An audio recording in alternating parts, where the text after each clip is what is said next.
පොරුම 32 කොටස. දමිත සතියන්තයේ ගෙදර නොගිහින් බෝඩිමට වී සිටියේ සෙනසුරාදා උදේම සිතුලික්කිලාගේ ගෙදර යාමේ අරමුණින්. හවස ශමාරු ගෙදර නොයන්නේ නම් තමා සමග යමුදැයි සූ අවස්ථාවේ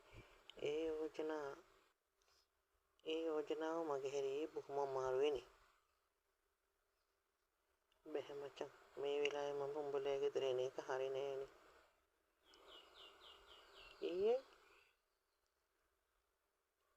නෑ ඉතින් උඹයි කාව්‍යයි අතරත් සීතල යුද්ධයක් යන්නේ විලින් එක ළඟ එන්නාට.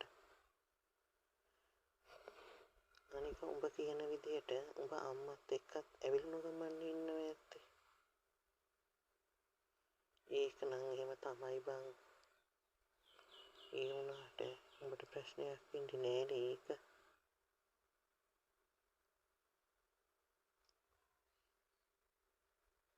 නෑ බං, කමක් නෑ. මම බෝඩිමේ ඉන්නම්. මට තව වැඩ වගේකුත් කරගන්න තියෙනවා මෙහි.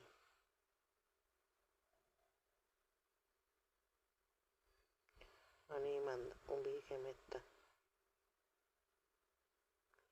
සිතුවිලි අතර සිරවී උන් දමිත දුරකථනයේ එලාම් හඬට එය අතට ගත්තා. රාත්‍රී 11යි වෙලාව. මේ වෙලාවේ සිතුලික්කිලාගේ ගෙදර අය නිදි ඇතැයි අනුමාන කළ දමිත දෙවරක් නොසිතාම සිතුවිට ඇමතුමක් ලබා ගත්තා. හෙලෝ දමිත අයියා. හෙලෝ නම් මේ වෙලාවේ කතා කරන්න පුළුවන්ද? පුළුවන් නයි. අම්මලා නිදි. මම ඉන්නේ කාමරේ. කියන්න. ඔයා කාලා බීලා එහෙමද ඉන්නේ නංගි? ඔව් අයියේ, මම කෑවා. ඒක නෙවෙයි නම් මං හිතේ එන එකේ අවුලක් නෑ නේද? ඔයා අම්මලට කිව්වා නේද? ඔව් අයියේ, මං අම්මලට කිව්වා. එහෙනම් මම උදෙන්ම එන්නම්. අපි කතා වුණ විදියට ඔයා වැඩේ කරන්න. පරිස්සමට හොඳේ. මං තියන්නම්. ගුඩ් නයිට් නංගි. ගුඩ් නයිට් අයියේ, බුදු සරණයි. සිතුගේ හිතුවටත් වඩා උදෙන්ම දමිත සිතුකිලාගේ ගෙදර ආවේ කෙල්ල මිදුල අතුගාමින් ඉන්නකොට. අයියා උදෙන්ම ඇවිත්. ඔව් නංගා, අපිට නාස්ති කරන්න කාලයක් නෑනේ. යමු අයියාගෙට. මම අම්මටයි තාත්තටයි කතා කරන්නම්. අම්මා තාත්තා පොඩ්ඩක් එළියට එන්නකෝ. මොකෝ සුදු තෝනි එරිහන් දෙන්නේ. අපිට මේ වැඩක් ඉවර කරගන්න ඉඩ දෙන්නකෝ. ඔයා ඔය වැඩ තනියම කරගන්නකෝ. අනේ අම්මා, කෑ ගහන්න නැතුව පොඩ්ඩක් එන්නකෝ. එන්නකෝ. සාලියට ආව නාමලී දමිතව දැකලා කුස්සියේ ඔන්න ගාමිණීටත් කතා කළා.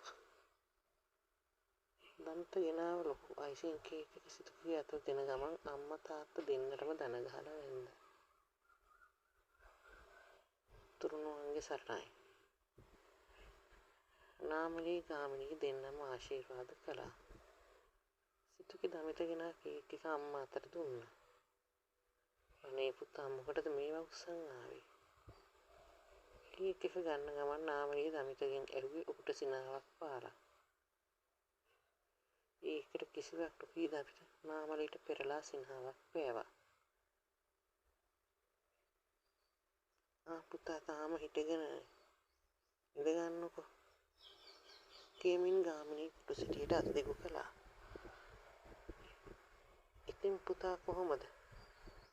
කාලයක් තිස්සේ අඳුරන කෙනෙක්ගෙන් වගේ ගාමිණී ඇහුවේ දමිතගේ ඉස්සරහා උටුවෙන් වාඩි වෙන ගමන්.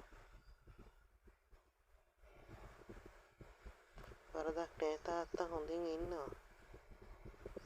තමන්ට කටපුරවල තාත්තා කියූ තරුණයා ගැන ඒ සුළු මොහොතට ගාමිණීට පැහැදීමක් ඇති වුණා. නාමලී, අපි තේ මේසෙ ලෑස්ති කරමු නේද? අනේ කරදර වෙන්න එපා අම්මා. මොන කරදරයක්ද පුතේ? ගෙදරට ආව කෙනෙක්ට තේ ටිකක් දෙන එක. අනික තේ බීලා විතරක් බෑ. අද දවල්ට බත් ටිකක් කාලාම යමු නේද? ඔව් ඔව්. ඉන්නකො මම තේ මේසෙ ලෑස්ති කරන්නම්. අම්මා තේ මේසෙට අරින්න ඕනේ නෑ. මෙතනම බොමු. හරි හරි. එහෙනම් මම අරගෙන එන්නම්. ඒයි පොඩ්ඩක් එන්නකෝ. ගාමිණීව එක්කන් ගියා කුස්සියට. තමන්ගේ ප්ලෑන් එකට මුල් පියවර තියන්න හොඳම වෙලාව මේ කියලා දමිත හිතුවා. සිතුණා පෝස්ට්මන් ගියාද? දැක්කනම් නෑයි. ඒත් මේ වෙලාවට යන්න ඕනේ. එහෙනම් ඉක්මනට අර ලියුමත් අරන් එළියට යන්න. අර කියනකොටම පෝස්ට්මන් යනවා. ස්තුතියි.